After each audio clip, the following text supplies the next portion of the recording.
5 सितंबर संकष्ट चतुर्थी। कुंभ राशि, अचानक होगा धन लाभ। सनातन धर्म में संकष्ट चतुर्थी का विशेष महत्व है। भगवान गणेश को अन्य सभी देवी देवताओं में सर्वप्रथम पूजा जाता है। श्री गणेश को बुद्धि, बल और विवेक का देवता माना जाता है। भगवान गणेश के लिए किया जाने वाला संकष्ट चतुर्थी काफी प्रचलित है। इस दिन लोग मनचाहे वरदान की प्राप्ति के लिए भगवान गणेश जी की पूजा करने के साथ ही उपवास भी रखते हैं। इस बार संकष्ट चतुर्थी का व्रत 5 सितंबर 2020 यानी कि शनिवार को है। अगर हम संकष्ट चतुर्थी के अर्थ के बारे में बात करें तो संकष्ट चतुर्थी का अर्थ होता है संकट को हरने वाली चतुर्थी। संकष्टी शब्द संस्कृत से लिया गया है, जिसका अर्थ होता है कठिन वक्त में मुक्ति पाना। संकष्टी चतुर्थी के दिन लोग अपने कष्टों से मुक्ति पाने के लिए भगवान गणेश जी की आराधना करते हैं। शास्त्रों के अनुसार चतुर्थी के दिन गौरी पुत्र गणेश जी की पूजा करने से विशेष फल की प्राप्ति होती है। ज्योतिष गणना के अनुसार आज हम आपको 5 सितंबर संकष्ट चतुर्थी की कुंभ राशि फल बताने वाले हैं। इस दिन आपको अचानक से धन लाभ भी हो सकता है। मन शांत रहेगा और आप काफी अच्छा भी महसूस करेंगे। आपकी किसी बड़ी समस्या का समाधान हो सकता है। दफ्तर में कार्यभार अधिक रहेगा, लेकिन आप पूरी सकारात्मकता और ऊर्जा के साथ अपना काम पूरा करेंगे। शेयर बाजार से जुड़ा काम करने वाले जातकों के लिए यह समय बहुत ही लाभदायक रहेगा। आपको बड़ा आर्थिक फायदा मिलने की संभावना है। घर के माहौल में सुधार भी देखने को मिलेगा। दोस्तों, इस वीडियो को लाइक करें, शेयर करें और कमेंट में जय भोलेनाथ जी लिखना ना भूलें। तो चलिए दोस्तों, शुरू करते हैं। सबसे पहले बात करते हैं कुंभ राशि की सामान्य राशिफल के बारे में। आपको बदलते समय को महसूस करना होगा और अपने भविष्य के लिए योजनाएं बनानी होगी। यह समय पिछली परेशानियों को भूल जाने का है। अगर एक बार परेशानियों को याद करेंगे तो आप उन्हीं में उलझ कर रह सकते हैं। अपने मन की बेचैनी को अपने नियंत्रण में रखें। आपको किसी काम को पूरा करने के लिए अधिक भागदौड़ करनी पड़ सकती है और आपका खर्च भी बढ़ सकता है। किसी विवाद में फंसने के योग भी बन रहे हैं, इसलिए सावधानी जरूरी है। आप कोई यात्रा कर सकते हैं। यह यात्रा आपके लिए शुभ रहेगी। अगर हम कुंभ राशि की ध्यान में रखने वाली बातों के बारे में बात करें तो अपने जीवन में कठिनाइयों से गुजरना पड़ सकता है। विशेष रूप से आपको अपने खर्चों पर नियंत्रण रखना होगा, अन्यथा आपको आर्थिक तंगी से जूझना पड़ सकता है। आप अपनी सेहत पर ध्यान दीजिए। आप जल्दबाजी में कोई भी गलत कदम ना उठाइए, जिससे आने वाले समय में आपको परेशानियों का सामना करना पड़े। आपको अपनी मेहनत पर भरोसा रखना होगा। घर परिवार का वातावरण सुख शांति पूर्वक रहने वाला है। आप अपने रिश्ते को संभालने की कोशिश कीजिए। अगर हम कुंभ राशि की धनराशि फल की बात करें तो इस समय आप अपने व्यवसाय में उत्पादन को लेकर चिंतित हैं, लेकिन संयम रखें क्योंकि आपके स्वप्न अवश्य पूरे होंगे। कुछ घटनाएं आपकी दिनचर्या और जीवन में परिवर्तन ला सकती हैं। दान या नॉन प्रॉफिट कार्यों में भी इस समय आप अधिक रुचि ले सकते हैं। आप अपने साथी या किसी प्रियजन से मिलने जा सकते हैं।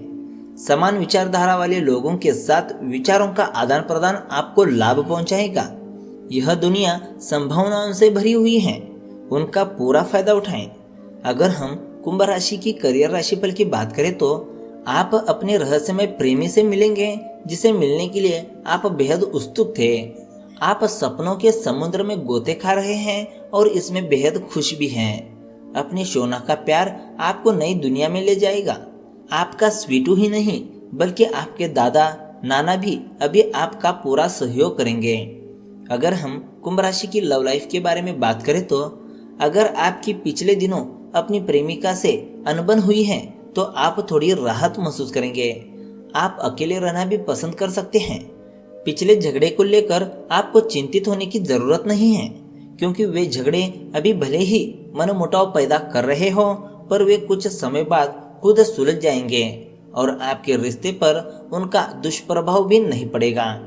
वैसे तो अभी आप अकेला महसूस करेंगे, पर आपका रिश्ता फिर से सही राह पर आ जाएगा। अगर हम कुंभ राशि के स्वास्थ्य राशिफल की बात करें तो आपको रोड पर चलते समय बहुत सावधानी बरतने की जरूरत है। हो सके तो कोशिश करें कि आप किसी वाहन के पीछे ना चले। बाद में पश्चाताप करने से अच्छा होगा कि आप पहले ही सावधान बरते। तो दोस्तों, यह थी कुंभ राशि के बारे में। अब बात करते हैं, क्या ईश्वर को प्राप्त करना संभव है? तो चलिए जानते हैं। उससे पहले हमारे चैनल को फॉलो जरूर करें। भारत में पौराणिक हिंदी कथा सुनने की उत्सुकता आज भी बहुत ज्यादा है। ऐसी कथाएं न सिर्फ रोचक होती हैं, बल्कि हमें कुछ न कुछ शिक्षा भी देकर जाती हैं। ऐसी ही एक पौराणिक हिंदी कहानी हम आपके लिए लेकर आए हैं। एक धर्मगुरु थे। उनके प्रवचन से प्रभावित होकर एक युवक ने उनको अपना गुरु बना लिया। युवक रोज गुरुजी के आश्रम आता, उनकी सेवा करता। गुरुजी जहाँ भी कहीं प्रवचन करने जाते, युवक को भी साथ ही ले जाते। इस प्रकार वह युवक लगभग हर सत्संग और प्रवचन में गुरुजी के साथ रहता। गुरुजी को युवक के हाव भाव देखकर कुछ दिन से लग रहा था कि उसका मन कहीं भटक रहा है। एक दिन गुरुजी ने युवक को अपने पास बुलाकर पूछा, क्या बात है, पिछले कुछ दिनों से तुम परेशान लग रहे हो? युवक ने उत्तर दिया, गुरुजी, मैं पूरे श्रद्धा भाव से आपकी सेवा सत्कार कर रहा हूँ। आपकी प्रवचन में बताई गई बातें भी पूरे ध्यान से सुनता हूँ, लेकिन मैं आपका शिष्य इसलिए बना था क्योंकि मैं यह जानना चाहता था कि क्या ईश्वर को प्राप्त करना संभव है। परंतु इतने दिनों तक आपकी संगत में रहने पर भी मुझे इस प्रश्न का उत्तर प्राप्त नहीं हुआ। अंत मेरा मन थोड़ा अशांत है। शिष्य की बात सुनकर गुरुजी मुस्कुराने लगे। उन्होंने कहा कि पुत्र, इतनी भी क्या जल्दी है? कुछ दिन और ईश्वर के चरणों में बिताओ, फिर मैं तुम्हें ईश्वर प्राप्ति का मार्ग बताऊंगा। कुछ दिन और बीते तो फिर से शिष्य को गुरुजी ने अपने समक्ष पाया। गुरुजी ने पूछा, तुम सचमुच ईश्वर का साक्षात्कार करना चाहते हो? युवक ने उत्साहित होकर कहा, जी गुरुजी। गुरुजी ने कहा, ठीक है, आज मैं तुम्हें ईश्वर प्राप्ति का मार्ग बतलाता हूँ, तो चलो मेरे साथ। गुरुजी अपने शिष्य को लेकर नदी की ओर चल पड़े। नदी के किनारे पहुंचने पर गुरुजी ने अपने शिष्य को गर्दन से पकड़कर उसका मुंह नदी में डुबा दिया। गुरुजी के यूं अचानक डुबाने से शिष्य संभल नहीं पाया और पानी से बाहर आने को छटपटाने लगा। कुछ देर युवक को यूं ही डुबाए रखने के बाद गुरुजी ने युवक को छोड़ दिया। युवक ने लंबी सांस ली, फिर गुरुजी की ओर देखकर कहा, आप यह क्या कर रहे थे? गुरुजी ने मुस्कुराकर पूछा, जब तुम पानी में थे तो क्या सोच रहे थे? तुम्हारे मन को उस समय किसकी आस थी? युवक ने कहा, उस समय तो बस एक कतरा सांस लेने के लिए ही मैं मरा जा रहा था। लग रहा था बस एक पल के लिए हवा में मैं सांस ले पाऊं। जब आत्मा को इतनी ही तड़प होती है ईश्वर से मिलने की जितनी तुम्हें डूबते समय हवा की थी, तब आत्मा को परमात्मा के दिव्य दर्शन होते हैं। ईश्वर से मिलने के लिए पहले अपनी आत्मा में वो भूख, वो तड़प पैदा करो, तभी ईश्वर को प्राप्त किया जा सकता है।